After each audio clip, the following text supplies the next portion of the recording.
कुतिया का जन्म पाने वाली एक स्त्री की कहानी। ये कहानी आपको रुला देगी।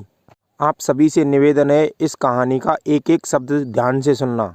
मित्रों, स्कंद पुराण में एक बड़ी ही रोचक कथा आती है, जिसमें बताया गया है कि किस स्त्री को कुतिया की योनि में जन्म लेना पड़ता है। उसने ऐसे कैसे पाप किए थे जो उसे त्रियक योनि में पड़कर कठिन दुख भोगने पड़े। ये बात सही है मित्रों कि मनुष्य जन्म में कर्मों के अनुसार ही अगले जन्म निर्धारित होते हैं। इसमें स्त्री पुरुष के भेदभाव वाली कोई बात नहीं है। चाहे स्त्री हो या पुरुष, जो भी घृणित, निंदनीय और जघन अपराध की श्रेणी में आने वाले कर्म करता है, वो कई जन्मों तक घोर योनियों में पड़कर अपने पापों की सजा भोगता है। पाप कर्म तो पाप कर्म ही है, चाहे स्त्री करे चाहे पुरुष करे, या तो जानकर हो या अनजाने में हो, उसका परिणाम तो भोगना ही पड़ेगा। ईश्वर द्वारा बनाए गए नियम और मर्यादा को कुचलकर जो धर्म के विपरीत चलता है, वो सारे कर्म अधर्म की श्रेणी में आते हैं। अब उसे चाहे कोई स्त्री करे या पुरुष करे, कर्म के अनुसार उसे उसका फल भोगना ही पड़ता है।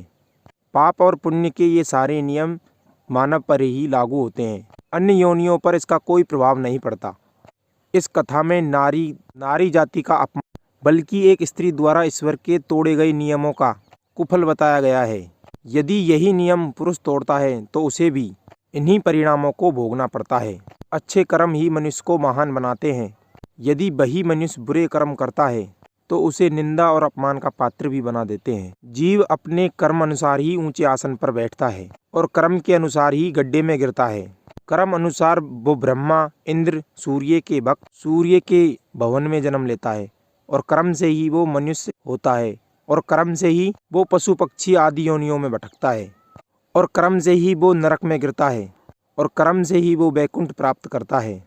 उसके स्वयं के ही कर्म उसको राजा बना देते हैं, और अपने कर्म से वो नौकर भी बनता है।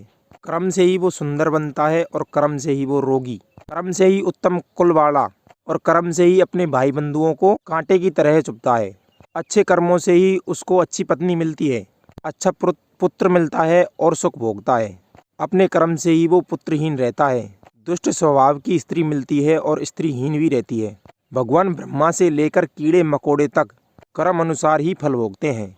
इंद्र अपने कर्म से कीड़ा बन सकता है, और कीड़ा अपने पूर्व जन्म कर्म फल से इंद्र बन सकता है। ये कर्मों की खेती है, इसमें किसी के साथ कोई भेदभाव नहीं। सुख दुख, हानि लाभ, भय शोक सब कर्म से ही प्रकट होते हैं। मित्रों, कश्मीर देश में देवव्रत नाम के एक ब्राह्मण रहते थे। उनके घर में एक बहुत सुंदर कन्या थी, जिसका नाम मालिनी था। ब्राह्मण ने उस कन्या का विवाह एक सत्यशील नाम के एक द्विज के साथ कर दिया था, परंतु वो मालिनी कुमार्ग पर चलने वाली स्त्री थी। विवाह के बाद भी वो स्वतंत्र होकर इधर उधर घूमती रहती थी, कभी इस घर में तो कभी उस घर में बैठना। इस प्रकार के आचरण से उसके मन में दूषित भाव पनप गया था। उसका लगाव धीरे धीरे अपने पति से कम होता चला गया। वो केवल वस्त्र आभूषण मांगने के लिए ही पति का जीवन चाहती थी। वो उसकी हितैषी नहीं थी। धीरे धीरे वो कुविचार के मार्गों पर चलने लगी। दुष्ट लोगों से उसने अपना हित बढ़ा लिया। बेचारे पति की आज्ञा का तो वो पालन करती ही नहीं थी। कहते भी हैं, जिन स्त्रियों का मन पर पुरुषों में रमता है, या जिन पुरुषों का मन पर स्त्रियों में रमता है, उन्हें अपना पति या पत्नी चाहे कितना भी गुणवान हो, रूप से संपन्न हो, वे उन्हें त्याग देते हैं। मालिनी के इस दुष्टता पे चलते उसे कुष्ठ रोग हो गया। उसका शरीर गलने लगा, उसके सब अंगों में कीड़े पड़ने लगे। दिन रात उस महाभयानक कीड़ों को सहते सहते एक दिन उसकी मृत्यु हो गई। और मित्रों, जैसा कि हमारे धर्म ग्रंथों में बताया गया है कि पाप करने वाला मनुष्य नरक में जाता है, मालिनी भी मरने के बाद नरक में चली गई। कई तरह की यातनाएं उसे नरक में दी गई। 1,50,000 वर्षों तक उसे तांबे के भाड़ में रखकर जलाया गया। 100 बार उसे कुत्ते की योनि में जन्म लेना पड़ा। जब धीरे धीरे उसके पापों का अंत हो आया, तो अंतिम जन्म उसे सौवीर देश के पदम बंधु नामक ब्राह्मण के घर में कुतिया के रूप में जन्म मिला। वहाँ भी उसे बहुत यातनाएं सहनी पड़ी। कभी कान से घायल तो कभी पूंछ से घायल, कभी पैर कटा हुआ तो कभी पेट कटा हुआ। एक बार तो उसके सिर में भयंकर घाव हो गया था। कीड़े उसे एक पल के लिए शांत नहीं बैठने देते थे। उस दर्दनाक पीड़ा से वो हरदम बेचैन रहती थी।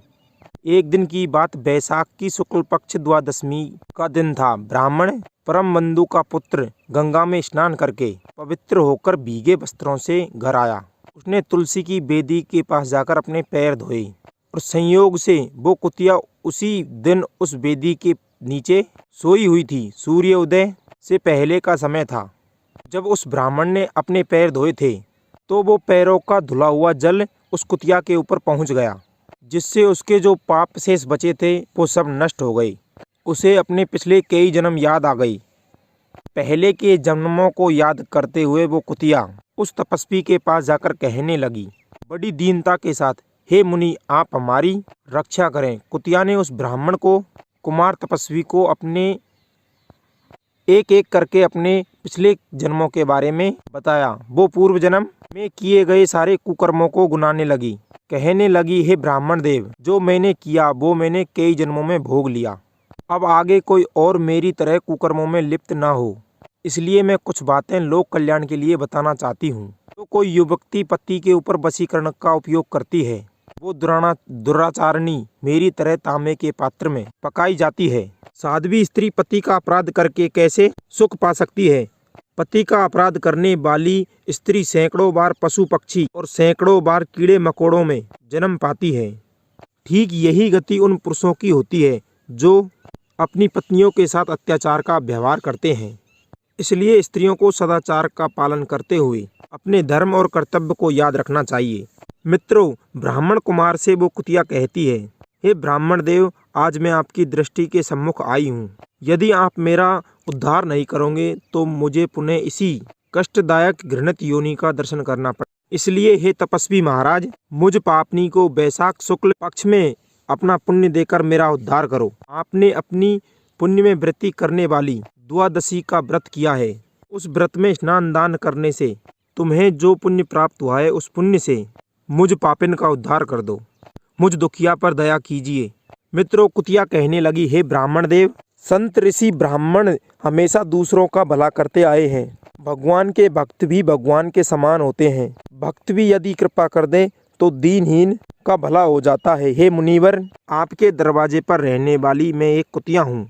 मुझ दुखियारी पर दया कीजिए, मेरा दुख दूर कर दीजिए। मित्रों, उस कुतिया की बात सुनकर ब्राह्मण पुत्र कहने लगा, हे कुतिया, संसार के समस्त प्राणी अपने किए हुए कर्मों के अनुसार ही सुख और दुख भोगते हैं। जैसे सांप को दिया हुआ मीठा दूध उसके विष को बढ़ाता है, उसी तरह पापी को दिया गया पुण्य उसके पापों में सहायक बनता है।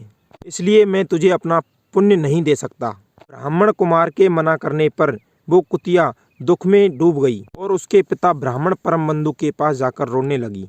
कहने लगी, हे बाबा, मैं तुम्हारे द्वार पर रहने वाली एक कुतिया हूँ। मैंने सदा तुम्हारी जूठन खाई है, इसलिए मेरी रक्षा करो। मुझे इस नरक योनि से छुटकारा दिला दो।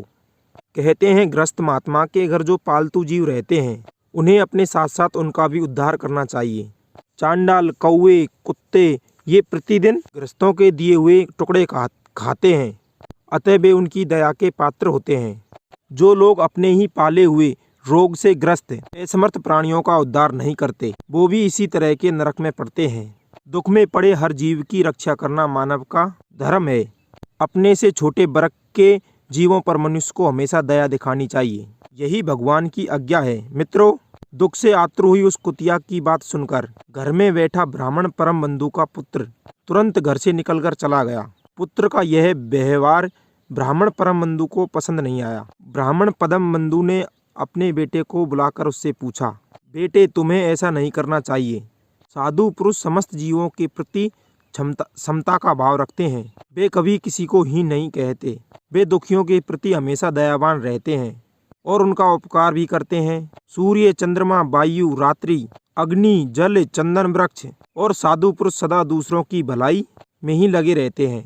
लोक कल्याण के लिए महर्षि दधीचि ने अपने शरीर की अस्थियां तक दान कर दी थी। राजा शिवी ने बाज की भूख मिटाने के लिए कबूतर की रक्षा में अपने शरीर तक का मांस दे दिया था। इसलिए विद्वान ब्राह्मण को दयालु भी होना चाहिए। मित्रों, अपने बेटे को इस प्रकार समझाकर ब्राह्मण परम बंधु ने संकल्प करते हुए द्वादशी के उस महापुण्य को उस दुखी कुतिया को दे दिया। ब्राह्मण के पुण्य देने से कुतिया ने वो शरीर त्याग दिया और उसी समय दिव्य शरीर पाकर ब्राह्मण को प्रणाम करके 10 दिशाओं को प्रकाशित करते हुए स्वर्ग लोक को चली गई। हजारों वर्षों तक स्वर्ग में रही। उसके बाद भगवान नारायण के वंश से इस पृथ्वी पर उर्वशी नाम से प्रकट हुई। मित्रों, ये कहानी आपको कैसी लगी कमेंट में हमें ज़रूर बताना। मिलते हैं अगली वीडियो में नई ज्ञान चर्चा के साथ। आप सभी का बहुत बहुत धन्यवाद। जय श्री कृष्ण।